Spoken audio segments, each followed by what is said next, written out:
Here's a question. How did you sleep last night? Did you spend the night tossing and turning after listening to Casefile? Or maybe stress, pain or discomfort is keeping you up? If so, it might be time for a new mattress. The purple mattress will probably feel different than anything you've ever experienced because it uses a brand new material that was developed by an actual rocket scientist. It's not like the memory foam you might be used to. The purple material feels very unique because it's both firm and soft at the same time, so it keeps everything supported while still feeling really comfortable. Plus it's breathable, so it sleeps cool. Purple has a 100-night risk-free trial. If you're not fully satisfied, you can return your mattress for a full refund. Mattresses are backed by a 10-year warranty, and there's free shipping and returns. You're going to love Purple, and right now, Casefile listeners will get a free purple pillow with the purchase of a mattress. That's in addition to the great free gifts they're offering site-wide. Just text Casefile, one word, no space, to 84888. The only way to get this free pillow is to text Casefile to 84888. That's CASEFILE to 84888. Message and data rates may apply.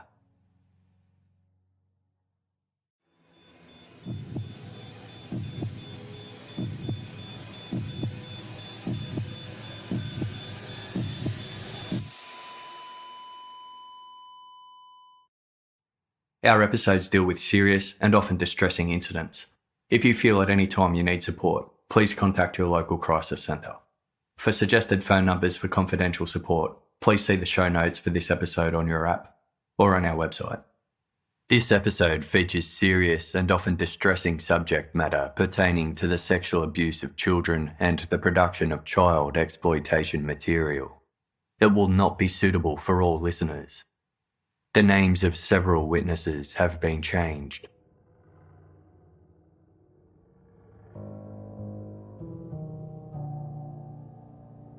Schoolgirls Allison and Mary had been best friends for years, spending most of their time together at school, soccer practice, and sleepovers. The pair lived in Greenfield, a small Californian town located within Monterey County, approximately 30 miles inland from the Central Coast. With a population of just over 7,000 residents, it was a relatively close-knit, safe community where many of the townspeople knew and trusted one another. Mary lived in a modest one-storey farmhouse situated on a ranch amongst Greenfield's rolling hillside. Her best friend Allison spent the night there often, enjoying the sprawling rural space that provided a contrast to her suburban home. Mary's father, 36-year-old Ronald Reaver, was an unemployed truck driver and former prison officer. He had plenty of spare time to supervise his 4 young children and their friends, joining them as they played together. Despite all the fun to be had, Allison would occasionally return home from her visits to Mary Reaver's house, moody, grumpy, and overtired. In one instance, her mother Cheryl asked what was wrong and warned Allison she would no longer be allowed to go to Mary's house if she continued to come home in an irritable mood. Allison simply replied, "It has nothing to do with Mary." At around 4 p.m. on April 8, 1996, Cheryl was watering the front lawn at her home when she heard the phone ring. She rushed inside to answer it, discovering Mary's mother, Leah, was on the other line. As the women's only connection to one another was through their children, Cheryl knew the call must have something to do with her daughter, 10-year-old Allison. Leah revealed that she had some extremely difficult news to deliver regarding her husband. She explained, "Ron was arrested for child molestation."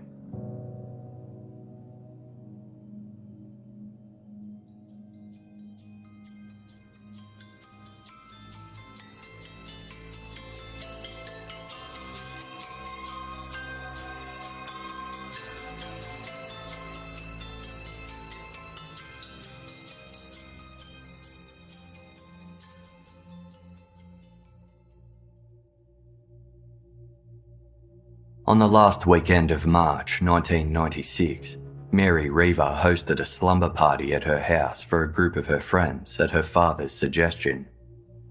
Her best friend Allison was in attendance, as were sisters 8-year-old Emily and 6-year-old Melissa. At the conclusion of the party, Ronald Reaver invited the girls to spend a second night.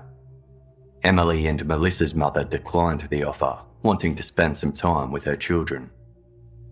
The next day, whilst preparing for a trip to the beach, Melissa suddenly blurted out to her mother that during the sleepover, Ronald Reaver had touched her inappropriately. Melissa's admission prompted her older sister to divulge that she too had been molested by Reaver. However, her abuse extended beyond the night of the sleepover. It had been a year-long ordeal that Reaver had coerced Emily to remain silent about. Their mother was horrified. She regarded the Reavers as a nice, church-going family, and she trusted Ronald Reaver wholeheartedly, permitting him to take her daughters on various outings and leaving them alone in his care as he taught them how to play computer games. Emily told her mother, "I thought Ron was my friend, but he lied."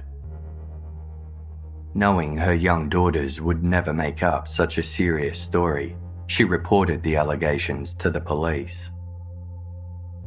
Ronald Reaver, who had no prior criminal record of child molestation, was placed under arrest. His wife Leah was left with the difficult task of phoning the parents of the other children who had attended the slumber party to inform them of her husband's actions. In the call to Allison's mother Cheryl, Leah warned, "You need to talk to your daughter and see if she's been a victim." Cheryl was in shock and paused to gather her thoughts. Given the close and loving relationship she had with her daughter, she was certain Allison would have confided in her if anything untoward had happened at the sleepover. With great care, she gently questioned Allison about Ronald Reaver's behaviour. Allison crossed her arms and resolutely denied having been harmed, before shutting herself away in her bedroom. This strong reaction raised Cheryl's concerns, and she entered Allison's bedroom, finding the 10-year-old curled up on her bed in the fetal position. It was in that moment Cheryl knew something was seriously wrong. What followed was the most difficult 45 minutes of Cheryl's life, as Allison described her distressing ordeal at the hands of Ronald Reaver. Reaver had been grooming Allison since she was 8 years old, beginning with fleeting moments of inappropriate touching before escalating into severe acts of abuse. The next day, Cheryl and her husband escorted Allison to the police station to report their daughter's abuse. As a third survivor had now come forward, the case was escalated to the Monterey County Sheriff's Department, who began an immediate investigation, starting with interviewing all the children who attended the slumber party at the Reaver house. They soon learnt that Allison's ordeal had been vastly different to Emily and Melissa's. As she slept in her friend Mary's bedroom, Allison was awoken by Reaver, who led her into his study where another man was waiting. The two men proceeded to assault Allison in front of a computer, documenting the abuse with a digital camera.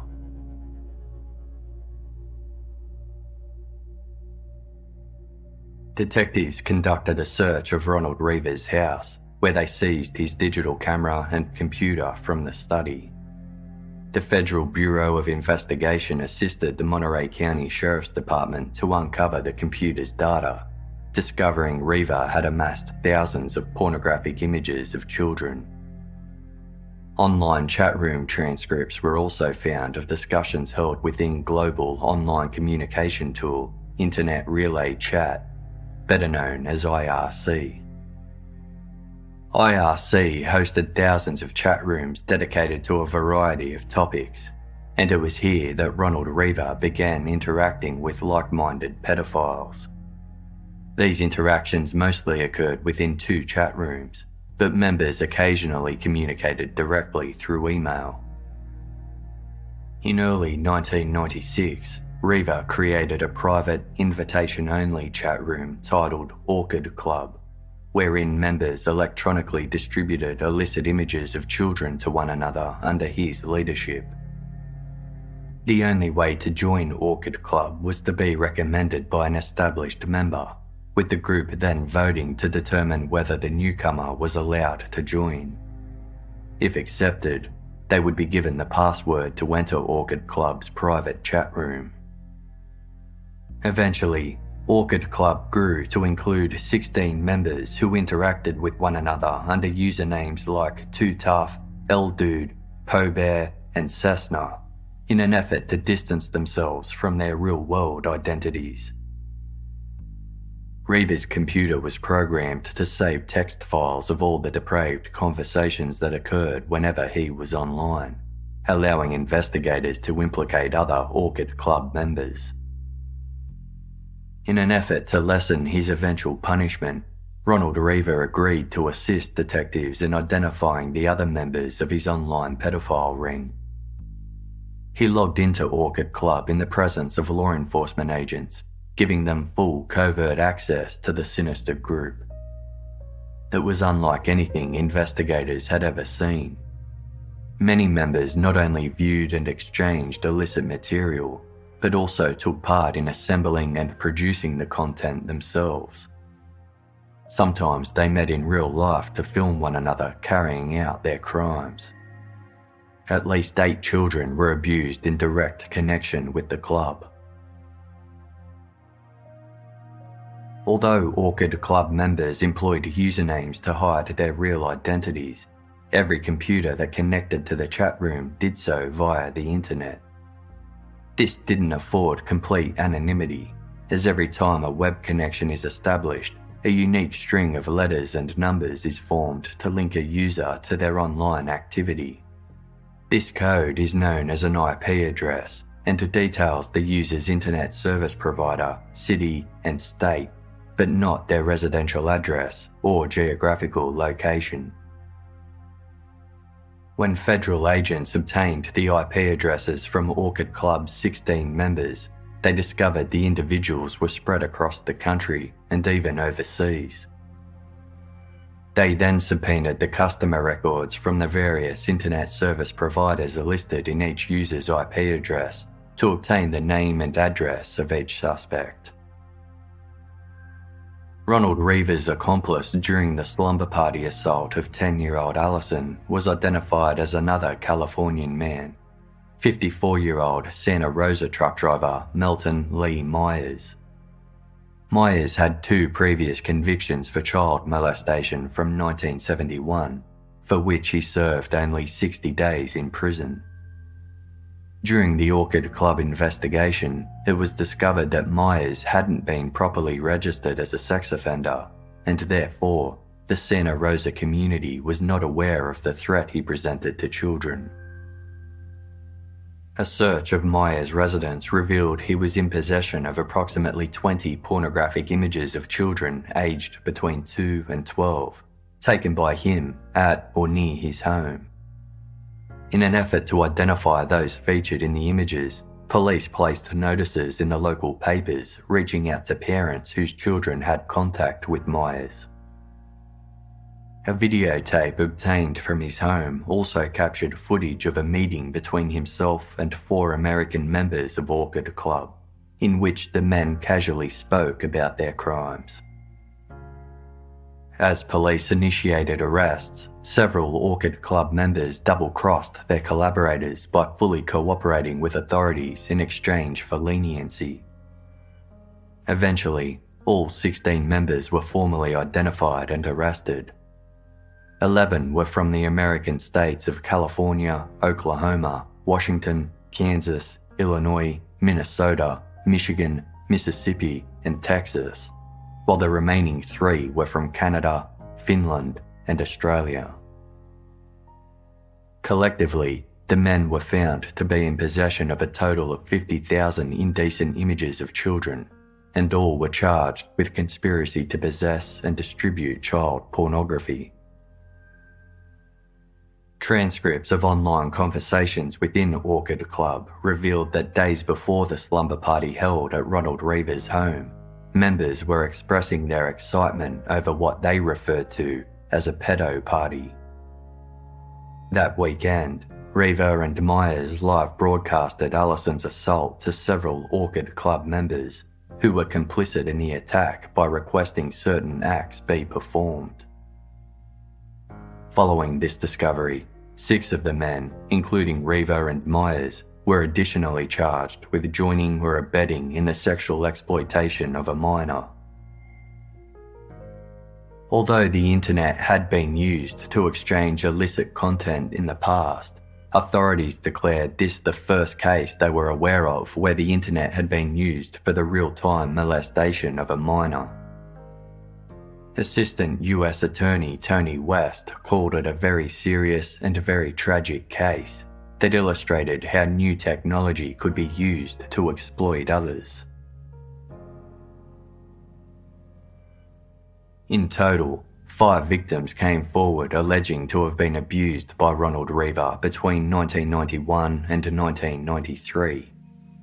Reaver faced 18 counts for various state and federal crimes, with the possibility of life in prison.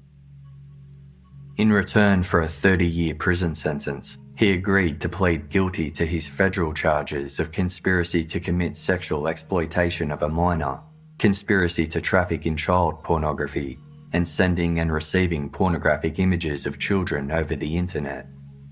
Yet, he chose to plead not guilty for state charges relating to child molestation. Reaver's accomplice, Melton Myers, faced 5 counts of molestation, to which he pled guilty. Both men remained silent during court proceedings as their young survivors bravely took the stand. Allison chose to testify because she had learned not to blame herself for the abuse she endured and wanted to stand up for other children who were unable to speak for themselves. She appeared wise beyond her years before the court, maintaining poise as she identified herself in the explicit images taken by Reaver and Myers and shared within Orchid Club. Poignant victim impact statements revealed the true suffering the men had caused, with Allison's torment manifesting in night terrors. To support her daughter at home, Cheryl quit her job teaching, halving the family's income and leaving them overwhelmed with unpaid bills. Allison's 19-year-old brother had since fallen a semester behind in college and struggled to find the motivation to return. Her state employee father used 1,400 hours of vacation and sick leave to attend court appearances, therapy sessions, and to stay home with his daughter, inevitably requesting a transfer so the family could start fresh in another town. For his state offences, Ronald Reaver was found guilty and ordered to serve an additional 125 years in prison. Judge Robert Moody thanked the jury for, quote, taking an unpleasant and difficult journey into a side of life I'm sure you never wanted to see. We all know this is a journey you never wanted to make, but somebody had to do it, and you did it well. Survivors' families thanked the efforts of prosecutors, saying the verdict gave them their lives back. Melton Myers' attorney attempted to diminish his client's accountability, characterising him as an impaired person who was not completely responsible for being the person who he is. He even boldly remarked that his client could have done a lot of things that were far worse. Under California's 3 strikes law, offenders who had previously been convicted of 2 or more serious felonies faced a significant increase in their subsequent prison term. The law aimed to prevent such offenders from receiving anything lower than a life sentence. As this was Myers' 3rd offence, and therefore 3rd strike, he was sentenced to over 300 years in prison. When Greenfield sisters Emily and Melissa later saw Ronald Reaver chained and shackled on television, their mother asked the young girls if they knew why he had gone to jail. They responded, "Yes, because we put him there."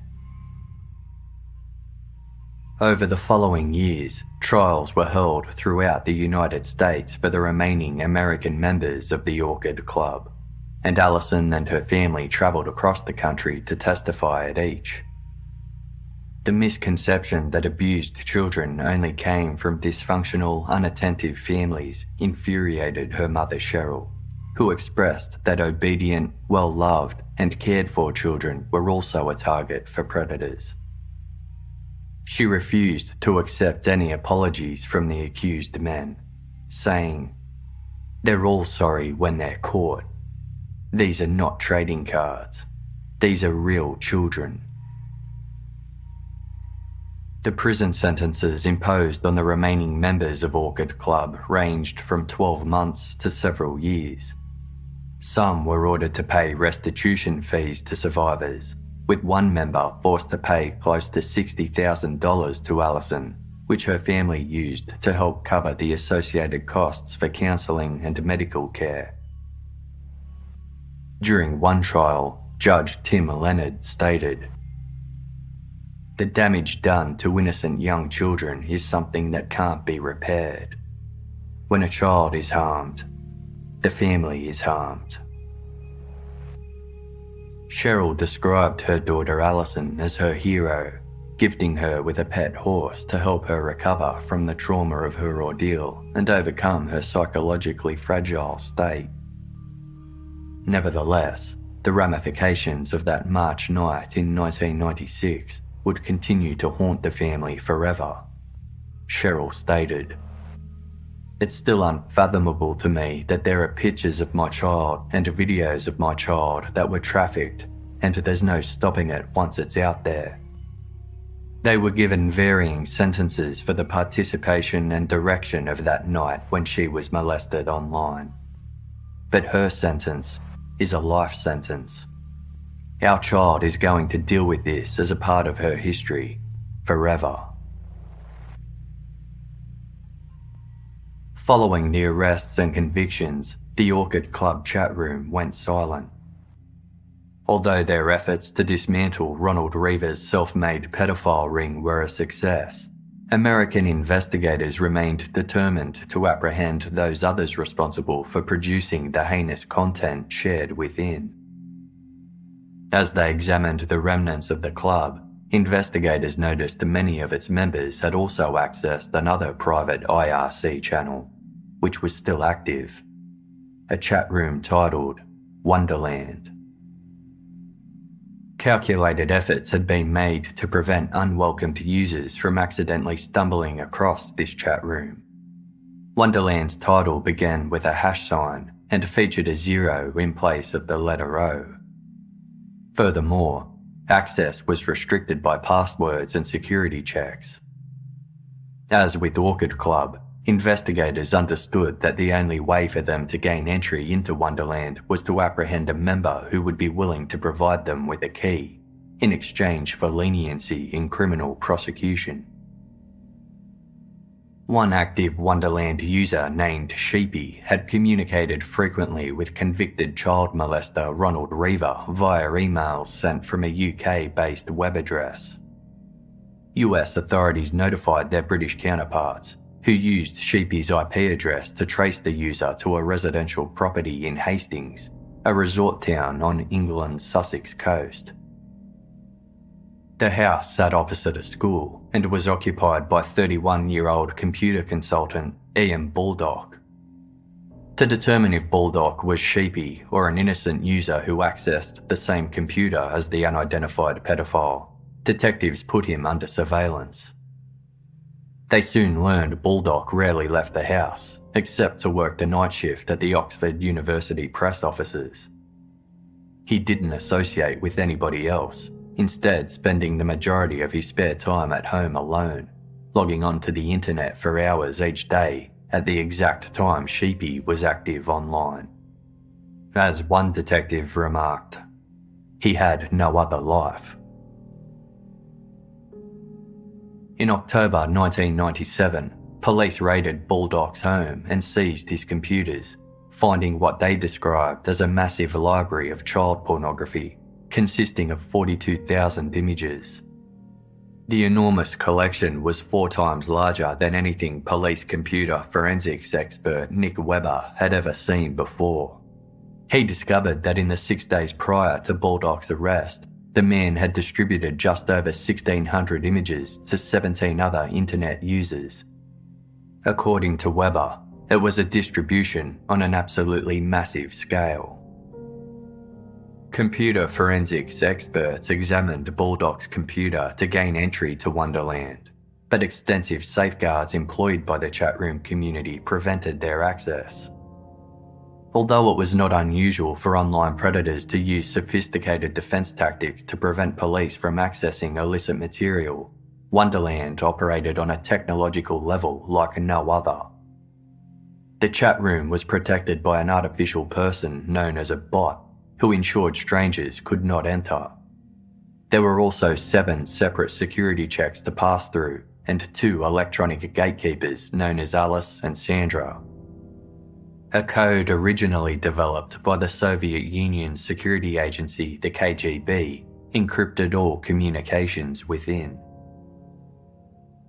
After 5 months of examining Baldock's computer, experts managed to uncover one key document associated with Wonderland, titled Basic Guidelines. The document offered tips to readers on how to evade detection and, quote, confuse the hell out of the police.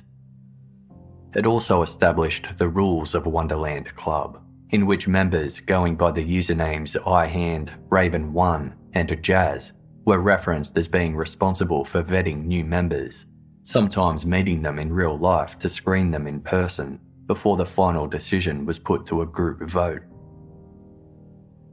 It was clear to investigators that these 3 users held a leadership position in Wonderland and exerted considerable power over others within the community. As it seemed likely they would have greater insight into the true identities of members, it became paramount for the police to identify who iHand, Raven1 and Jazz were in the real world.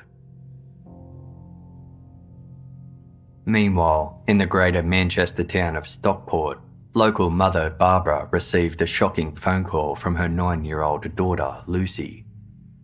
Lucy was at the home of one of her friends and called her mother to inform her that she would not be coming home, as she wanted to stay with her friend's father, Gary Salt. The 36-year-old taxi driver and former Royal Air Force engineer had befriended Lucy through his daughter and often invited the young girl over for dinner and sleepovers. Following the concerning call from her daughter, Barbara ordered Salt to bring Lucy home, threatening to call the police if he didn't comply. Salt did as he was told, and the next day, the 9-year-old told her mother the truth about what was really going on whenever she visited her friend's house. Over a period of several months, Gary Salt had groomed Lucy, and once he had earned her trust, he began taking indecent images of her in his bedroom. Barbara alerted Manchester police, and Gary Salt was promptly arrested, with forensic computer experts uncovering over 20,000 pornographic images of children on his computer. Salt featured in some of the imagery himself, having cowardly blurred his own face whilst leaving his victims clearly visible. Salt had also fashioned a noose that he kept on standby should he ever be caught for his crimes. Salt's arrest turned out to be an unexpected breakthrough for British police, as his electronic trail led deep into Wonderland's secret chat room, where he operated under the username Jazz, one of the club's 3 leaders in charge of vetting newcomers. Facing life in prison for his crimes, Salt agreed to grant police access to Wonderland in return for a reduced sentence. Without his assistance, the Central Intelligence Agency estimated it would have taken 400 officers 44 years to unravel the layers of encrypted information required to gain access to the entire club. Salt subsequently pled guilty to multiple counts of rape, indecent assault, and gross indecency, and was sentenced to 12 years in prison. Upon entering Wonderland, it soon became evident that local police did not have the adequate knowledge or power required for an investigation of this magnitude. 2 computer consultants from specialist companies were therefore recruited to work on the case full-time. It was their job to sift through Wonderland's extensive data and defeat the digital security specifically designed to keep them out. By the time authorities uncovered Wonderland, they believed the club had been in operation for at least 5 years. Priding itself on containing the most dedicated and trustworthy pedophiles, Wonderland had an exorbitant entry fee of 10,000 new or original indecent images of children. Like Orchid Club, members interacted anonymously under usernames such as Satan, Guess Who, Me Again, Smirk, and Caesar. The chat room was active 24 hours a day, with dozens of users conversing back and forth whilst trading a vast library of child exploitation material. Detective Superintendent John Stewartson told BBC television program Panorama, quote, "People don't realise that these images were not just children undressed romping about on a beach. These images were absolutely hideous. On some occasions, the abuse these children suffered was the worst kind of possible abuse you can imagine." The highest status Wonderland members documented their abuse of children and made that content available to others. Gary Salt was one such member. He produced and liberally shared his own illicit content whilst earning additional recognition from the club for having been abused as a child himself. As investigators unravelled Salt's influence, they discovered he styled himself as Wonderland's chairman and was head of its British arm. He was also known to invite other pedophiles to his Stockport home to exchange illegal images and to meet the children he abused in person. Detective Superintendent John Stewartson, quote, "Some of them travelled to Salt's home address and were pictured sitting on his bed with the children, not in indecent poses, but just so that they could get a buzz saying that they've met the stars of the movie. That's the sort of mentality of the people we're dealing with." In April 1998, the investigation into Wonderland was handed to organised crime experts, the British National Crime Squad. From their London headquarters, the 1,500-member team launched a large-scale police inquiry named Operation Cathedral to track down Wonderland's elusive members. Using Gary Salt's computer, they were able to covertly observe the chat room, with computer forensics expert Nick Webber explaining to BBC television program Panorama. "We worked out a technique where we could actually watch them live on the internet, so we were sitting very quietly and watching them coming and going. They were in effect coming past us, but couldn't see us. We were able to backtrack and find out who they really were." It wasn't without risk. News of Gary Salt's arrest had reached Wonderland, and as a result, its members were acting more cautiously than usual. Investigators understood they had to tread very carefully.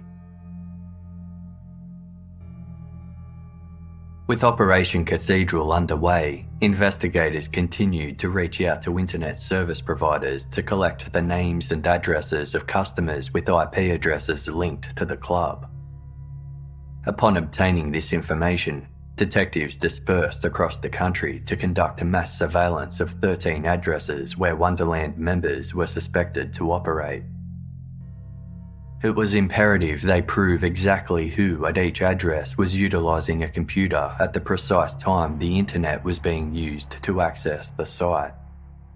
In some cases, the computer was situated in a sharehouse, university or library, making the process of identifying the correct suspect far more complicated.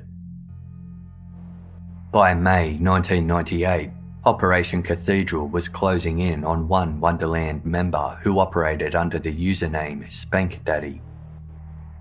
This user's online presence was easier to monitor than others, as they were constantly active within the chat room, engaging in long, depraved conversations with co-members.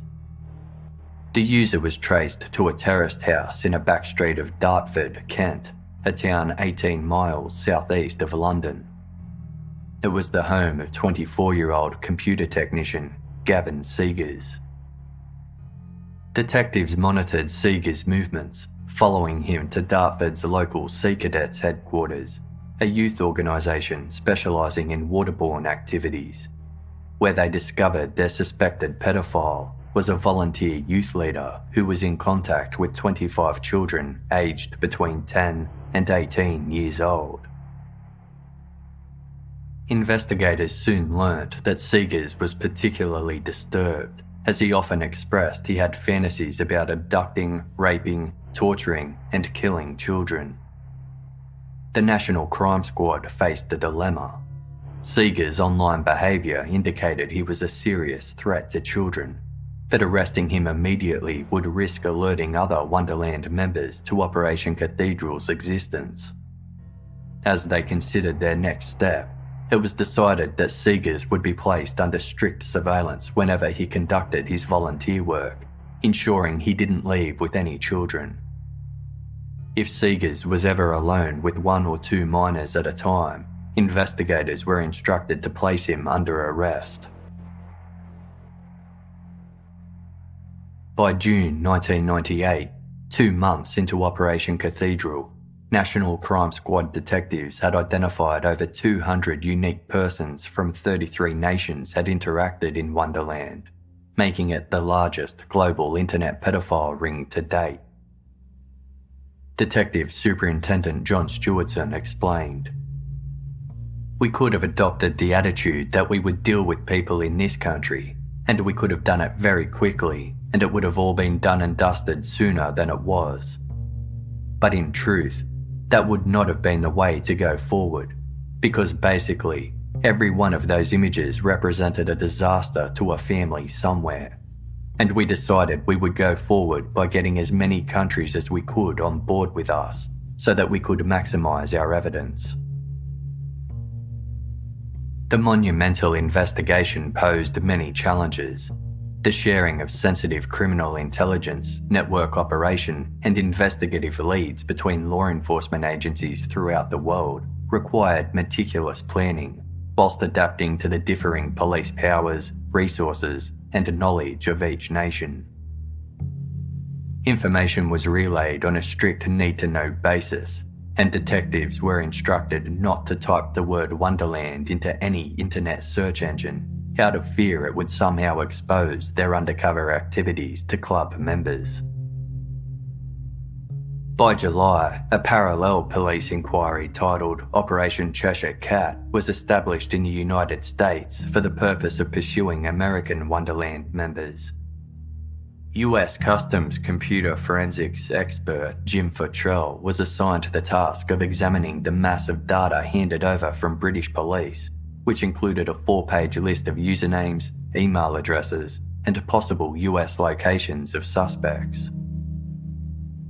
As special agents tracked each suspect down, they discovered most hid their depravity behind stable marriages, long-term relationships, respected families, and successful careers. One Wonderland member was a professor at the University of Connecticut. Another was a retired US Air Force pilot, whilst others were law and medical students. By the end of August 1998, after months of round-the-clock online surveillance and covert real-world stakeouts, investigators had built a clearer picture of Wonderland's members and the potential danger they posed. Risk assessments were constantly performed to determine whether the need to gather evidence was eclipsing the safety of children. It was agreed that undercover operations would immediately cease and suspects be apprehended if any posed a threat to a minor, but when exactly to act remained a point of contention. Meanwhile, Wonderland users were becoming suspicious, with some secretly encoding their illicit images in an effort to hide them. They had also become extremely active in providing daily updates to one another on any police investigations that might be honing in on their group. International police agency Interpol held an urgent meeting in France, where law enforcement agencies from around the world convened and concluded that it was time to act. Suspects were becoming more vigilant, and the longer they waited, the greater the risk of jeopardising the entire operation. They decided it was time to start making large-scale arrests. In an effort to preserve evidence and prevent Wonderland members from one country warning the others, at exactly 4 a.m. Greenwich Mean Time on September 2, 1998, an estimated 1,500 police and child protection officers in 12 countries simultaneously raided the homes of over 100 suspected Wonderland members.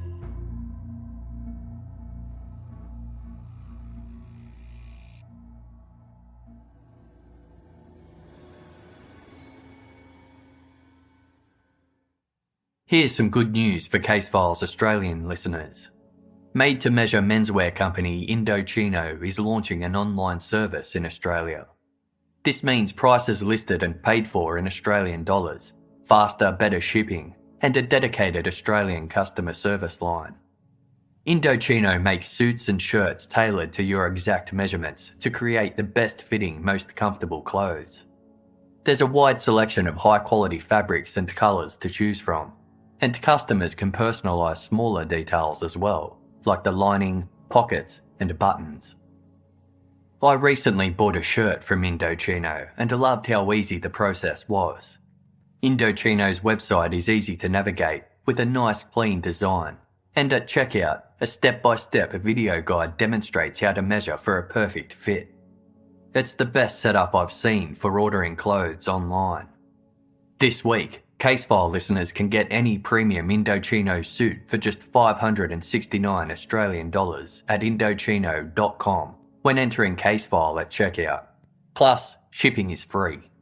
That's Indochino.com, Indochino.com. Promo code Casefile for any premium suit for just 569 Australian dollars and free shipping. It's an incredible deal for a premium made-to-measure suit. For listeners who love playing games on their smartphone but also want to be able to play while they're offline, Best Fiends could be the solution. A mobile puzzle game that has more than 90 million downloads globally.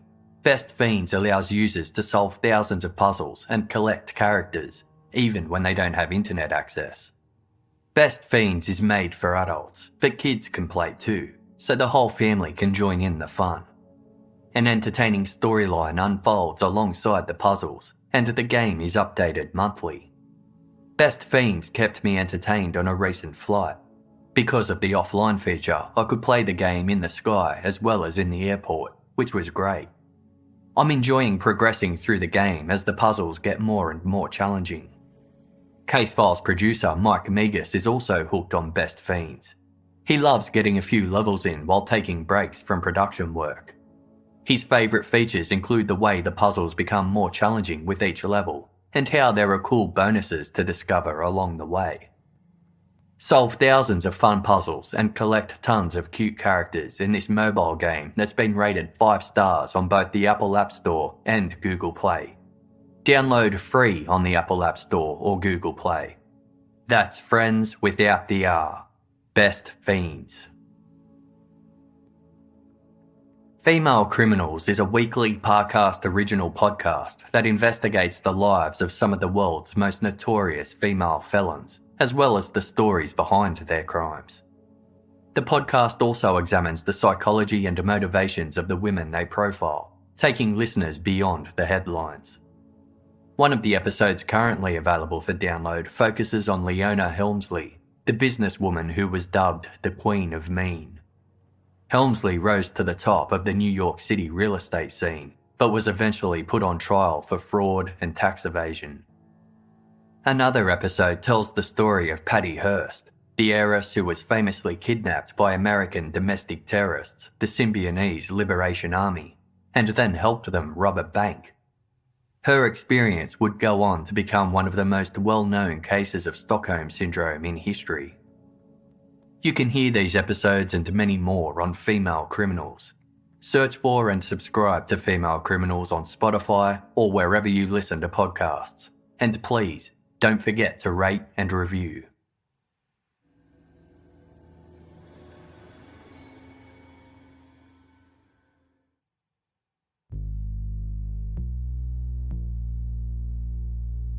The Wonderland raids needed to be conducted at the exact same time across the world. Otherwise, a few seconds was all it took for club members to type a warning to the chat room, enabling their co-conspirators the opportunity to swiftly destroy evidence of their crimes. Working together to the exact second, authorities in the United Kingdom, Australia, Austria, Belgium, Finland, France, Germany, Italy, Norway, Portugal, Sweden, and the United States kicked down doors and stormed through homes, efficiently placing over 100 suspects under arrest. While the vast majority of Wonderland's members were men, some women were also involved. At dawn, police closed in on a small German village where Wonderland user Gronky lived a quiet life with his girlfriend. He was oblivious to the fact the police knew about his online activities, later telling BBC's Panorama, "It hit me like lightning. I was suddenly dragged back into the real world. Of course, I had always been worried about it being illegal and completely immoral, but my obsession got the better of me. The last thing on my mind was arrest. I never expected to find the police on my doorstep." In the country's west, a key Wonderland member known as Ultima was taken into custody at a government guest house near the riverside city of Bonn. Ultima was part of the committee that ran Wonderland, but in real life, he was a senior civil servant. It was the middle of the night in the United States when the raid commenced. One of the dozens of addresses targeted was the North Carolina flat linked to Wonderland user Amy. In reality, Amy was 31-year-old medical student William Rosa, who lived with his unsuspecting girlfriend. By day, Rosa was studying to become a doctor at Chapel Hill College, with his training including a stint in a children's hospital unit. By night, he spent hours online secretly downloading images of child abuse, amassing a collection of 70,000 images. He operated in Wonderland under a female username, knowing that male members would trade more generously if they thought he was a woman. Over 800 miles away in St. Charles, Missouri, the trailer belonging to Wonderland member Bart was also raided. He enjoyed a high status within the club for being a content producer, with other users acknowledging him straight away whenever he appeared online. Bart turned out to be 34-year-old Scott Allemeyer, who lived alongside several families and worked in a nearby store. Allemeyer's trailer resembled a prison. Some of the doors were 4 inches thick, and he had built an inner sanctum out of plywood. Police found weapons and explosives, as well as a homemade video documenting his crimes. Girls' underwear was strewn about, with additional pairs found stuffed in plastic bags and hidden in the trailer's ductwork. Scott wasn't the only Allemeyer family member in Wonderland. His 60-year-old father, Fred Allemeyer, also participated in the club.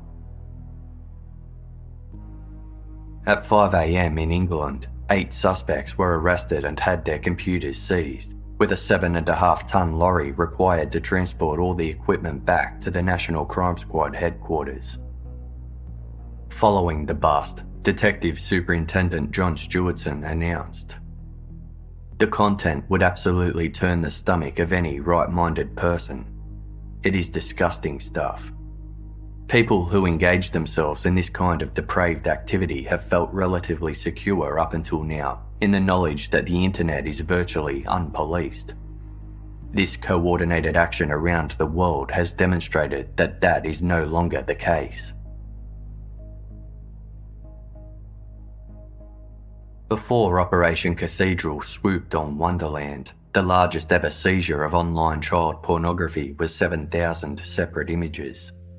After examining over 100 Wonderland members' computers, police uncovered a staggering 750,000 images of child abuse, along with 1,800 video clips featuring some of the most degrading footage they had ever witnessed.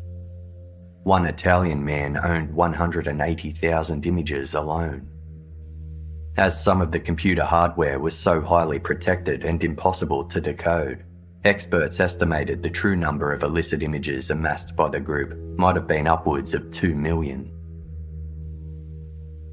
Officers given the difficult task of viewing the material broke down in tears. Detective Chief Inspector Alex Wood told BBC's Panorama, quote, "Certainly one series that sticks in my mind is a series that was labelled Colby. Colby would appear to be a child of no more than a year old, and the initial images are of a young toddler, very blonde-haired lad, walking in a hallway in nappies. That image goes through some 20 or 30 slides and ends up with the most horrific abuse of a child. Certainly, like the rest of the team, I guess that one image probably stays with you, and that for me would be the most horrible that I saw."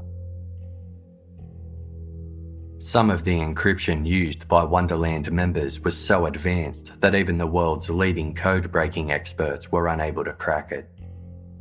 The computer of 40-year-old UK-based computer salesman Stephen Ellis was sent to government intelligence agencies in the United States, where experts ran code-breaking programs on his system for a month with no success. Ellis had ended his own life just days after his first court appearance for his involvement with Wonderland. If he was still alive, he would never have faced trial, as investigators were unable to obtain the evidence required to use against him. Stephen Ellis was one of 7 Wonderland members who took their lives following their arrest. It took years for authorities to intercept, preserve, analyse and prepare all available evidence before taking Wonderland members to trial, many of whom were granted bail throughout this process. After a 2-year effort, in February 2001, the 7 remaining UK-based members pleaded guilty to conspiracy to distribute indecent images of children. The accused were mostly computer consultants, technicians, and taxi drivers. At the forefront was 31-year-old Ian Baldock, whose association with convicted Orchid Club child molester Ronald Reaver led to the complete downfall of Wonderland, along with his closest cohort, 29-year-old youth volunteer Gavin Seegers, regarded as one of the club's more dangerous members. 30-year-old unemployed man David Hines spoke publicly about his involvement in Wonderland, telling BBC's Panorama that he had found child pornography online within 24 hours of gaining access to the internet. He showed no remorse for his crimes, saying it was great to find like-minded people who shared his interest in pedophilia. He explained, quote, "We didn't see it as abuse. We just saw it as some members being in relationships with children. The net draws you in. It sucks you in. I had people I could talk to. I had people I could trade images with. I never had so many friends before." 46-year-old Frederick Stevens had only been involved in Wonderland for 6 months, but had already amassed close to 9,000 images and over 600 videos within that short time frame. Despite having a young family, he made no effort to protect the obscene content on his computer with a password or encryption. In contrast, 25-year-old Andrew Barlow had configured his computer in such a highly secretive manner that authorities were only able to retrieve 200 obscene images from what they believed to be a much larger collection. 31-year-old Ahmed Ali maintained that 90% of the 13,000 pornographic images of children found on his computer were, quote, friendly, harmless stuff. 36-year-old Anthony Skinner was one of the offenders who visited Gary Salt's Stockport home to meet the children Salt abused in his videos. Skinner emailed photos of his encounters to Wonderland members as a twisted memento. In defense of his actions, Skinner's lawyer stated, "The internet sucks you in and becomes an obsession. It becomes your life. It is a dichotomy of repulsion and attraction, fantasy and reality." On February 13, 2001, the 7 guilty men appeared together at Kingston upon Thames Crown Court to receive their sentencing. Prosecutor David Perry detailed the defendants' secret and secure digital underworld, telling the court, "Each of them was involved in the distribution of indecent material on the internet throughout the world. The indecent material depicted children involved in sexual acts with adults and also with other children. All of the children involved were under the age of 16, and in one case, the child was only 3 months. Each defendant had a huge quantity of indecent images stored in the hard drives of their computers and on compact discs. It was a vast international lending library whose members swapped a vast quantity of pedophile images." Judge Kenneth McRae addressed the defendants, who stood passively in the dock, telling them, "You directly or indirectly exploited the most vulnerable in our society. Children represent the future. They should be cared for and protected. You have betrayed that principle. The use and abuse of children for your own gratification has horrified me. You have used your computer skills to do this. The photographic records are proof of your perversity." According to their counsel, the defendants were suffering from a classic pattern of pedophilia where abuse was perceived as affection and had simply pandered to their basic sexual interests. Judge McRae deemed these claims to be nonsense and was equally critical of Anthony Skinner's assertion that he was only recruited into the ring for his encryption skills, telling him that he was like so many others, still in denial. Under British law at the time, the maximum sentence that could be imposed for such offences was just 3 years, but Judge McRae had to give credit to the offenders for pleading guilty. As such, for their participation in the world's largest known online pedophile ring, the defendants were handed prison sentences ranging from 12 to 30 months. They were ordered to serve at least half their allotted term and remain on licence for the remainder, which meant they would be released back into the community under certain conditions, including the forfeiture of their computer equipment. 5 of the men were placed on the sex offenders registry for 7 years, while Liam Baldock and David Hines were the only 2 placed on the registry for life. The Wonderland trial was viewed by many as a test case for dealing with pedophile activity on the internet, and the controversial penalties handed to the perpetrators were immediately condemned. Whilst the sentences were as severe as investigators for Operation Cathedral expected, a coalition of 7 UK charities campaigning for child protection said they were deeply disappointed by the results. While praising the efforts of police in tackling internet crime and child sex abuse, they worried the lenient sentences meant that pedophiles would continue to thrive online. Ruth Dixon, the Deputy Chief Executive of the Internet Watch Foundation, told BBC News journalists that the internet must not be seen as a safe, anonymous haven for people to do what they like. Director of the child protection charity Kidscape, Dr. Michelle Elliott, called the sentences a joke, saying, "You would get a longer sentence for accumulating masses of parking tickets or for burglary. I am absolutely stupefied by this leniency. It sends a clear message that these crimes are not being taken seriously. The courts should be concentrating on the pictures these men collected of horrific child abuse, which encourages more abuse of vulnerable children. If we want to stop people doing things like this, 12 months is no deterrent, especially when they will be out in half the time. London-based attorney Robin Bino believed plea bargaining was inappropriate in such a case, explaining, "Whether it is a lighter sentence or not, they are effectively getting cash back for not wasting the court's time. I think where there is a case like this, where material of this nature is being disseminated, it sends out the wrong message if nobody gets the maximum sentence. The judicial system owes it to the nation when something is being dealt with for the first time, as is the case here, that all the issues are considered in a full-strength trial." Nevertheless, for the officer in charge of Operation Cathedral, Detective Superintendent Peter Spindler, the convictions were a victory. Quote, "When the crime squad took on the operation, we were aware that they could only be sentenced to 3 years in prison. But we had to take on the operation to highlight the level of appalling behaviour on the internet. It has contributed to change. It's a great relief to conclude what's been a very long operation. We can combat crime on the internet. We won't tolerate child pornography in the UK. If anybody thinks that in a modern, civilised society that a sexual preference for children is acceptable, then they're wrong.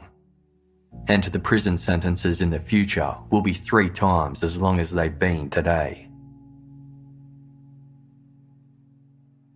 As the Operation Cathedral arrests were underway, a new law was proposed in the UK to increase the maximum sentence for such offences to 10 years.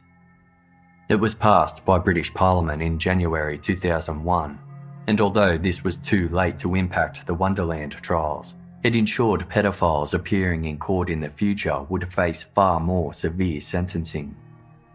As a result of the inquiry, harsher legislation was also introduced overseas. Following the breakdown of the Wonderland network, officers who took part in Operation Cathedral were praised for their diligence and the thankless task of viewing all the illicit material. The investigation had a profound impact on those involved, with officers having to undergo compulsory psychological debriefing and some retiring from the force altogether. The Deputy Director General of the National Crime Squad, Bob Packham, stated, "It has been a difficult and distressing investigation, and I hope that our actions have prevented further abuse of children across the world." The national directors of charity organisations Save the Children and End Child Prostitution, Pornography and Trafficking released a joint statement that read, "We applaud the raid on the internet child pornography ring known as Wonderland. The raid is a timely reminder of the need for a coordinated approach to fight this threat to children, but also a message of hope for the results that cooperation can bring. With 40 million internet users worldwide, the threat is a truly global one. Child sex offenders who formerly met to swap child pornography in secret can now do so from any country in the world, in the apparent security of their own homes. The ease of spreading such images also threatens to introduce new and wider audiences, a fact that is especially alarming given the high correlation between the practice of viewing child pornography and the commission of sex offences against children."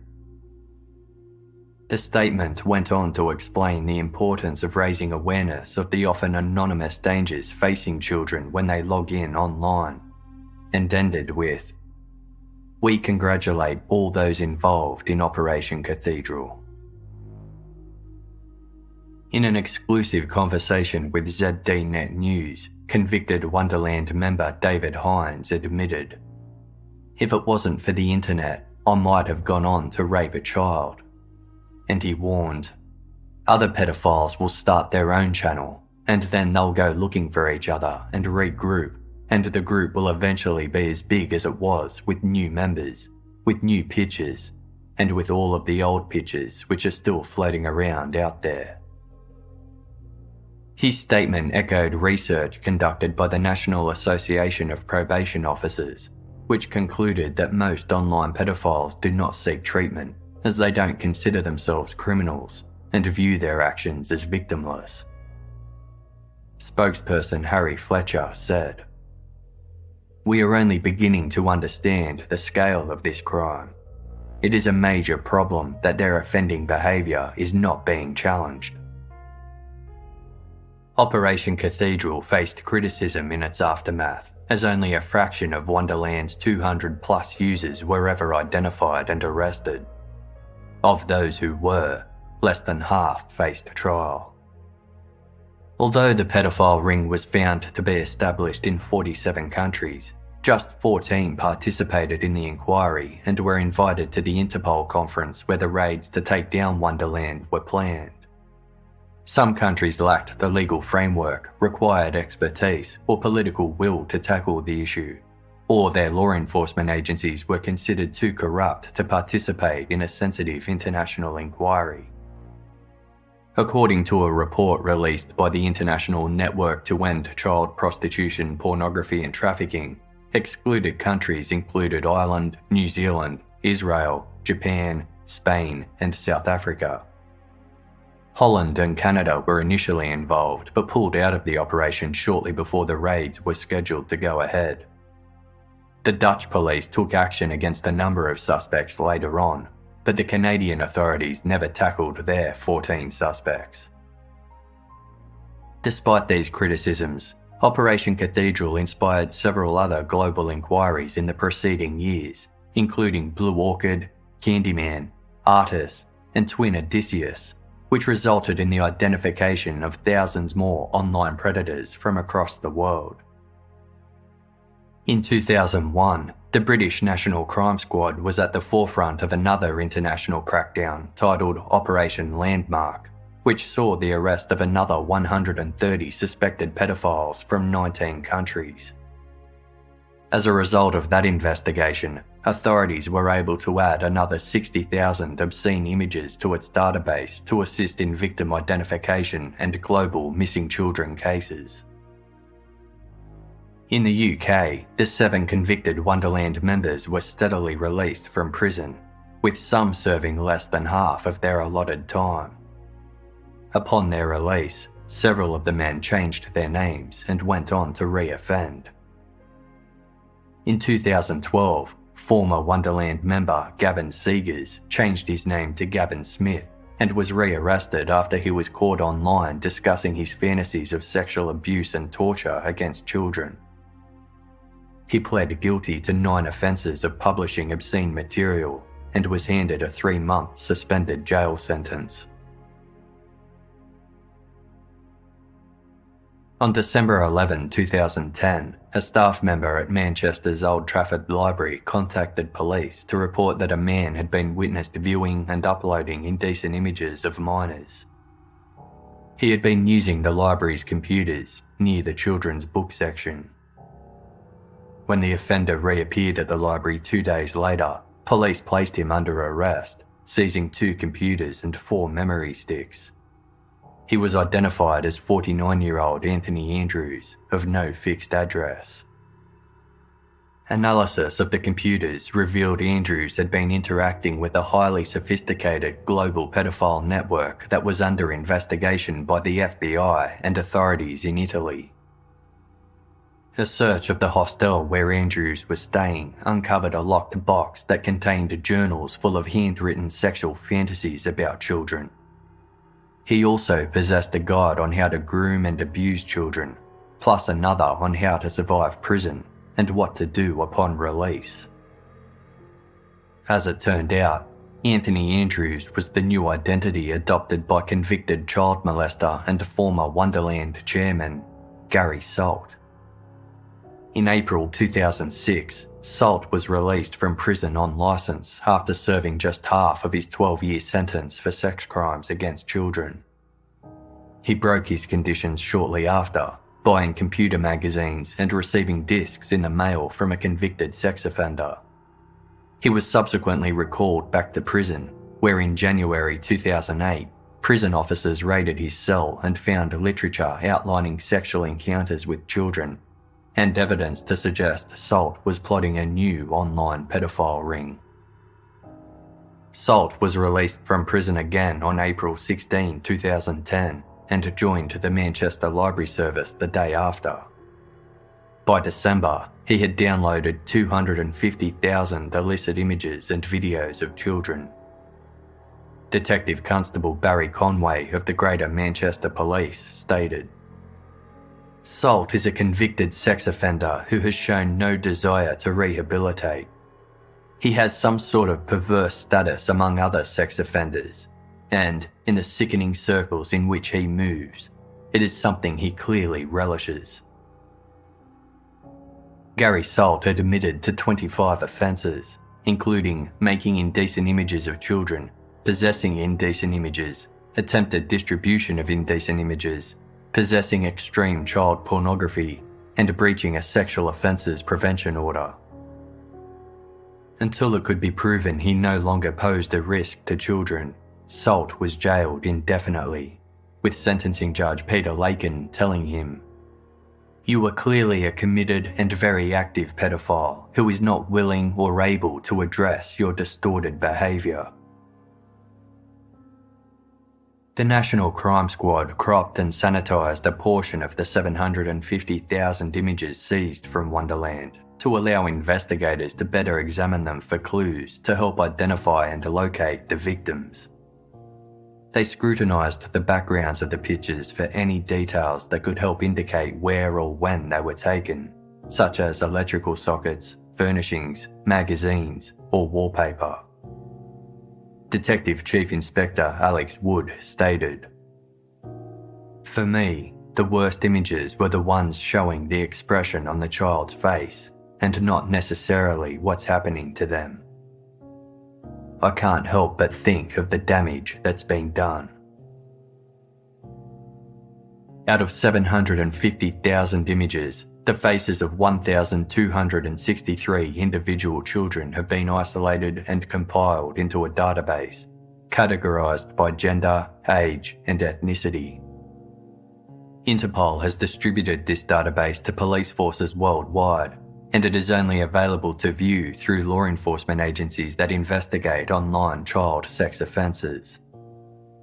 National Crime Squad Detective Superintendent John Stewartson believes that the work of Operation Cathedral will only be complete when authorities can identify all the nameless victims in the database. Investigators hold concerns that many of these victims are at risk of further abuse, or even death. Detective Constable Barry Conway of the Greater Manchester Police stated, "Every indecent image recovered tells a story of harrowing abuse, and we are dedicated to identifying and bringing to justice anyone involved in such offending, whether it is for the sharing of images or the abuse itself." Only 17 children featured in Wonderland's immense library have been positively identified.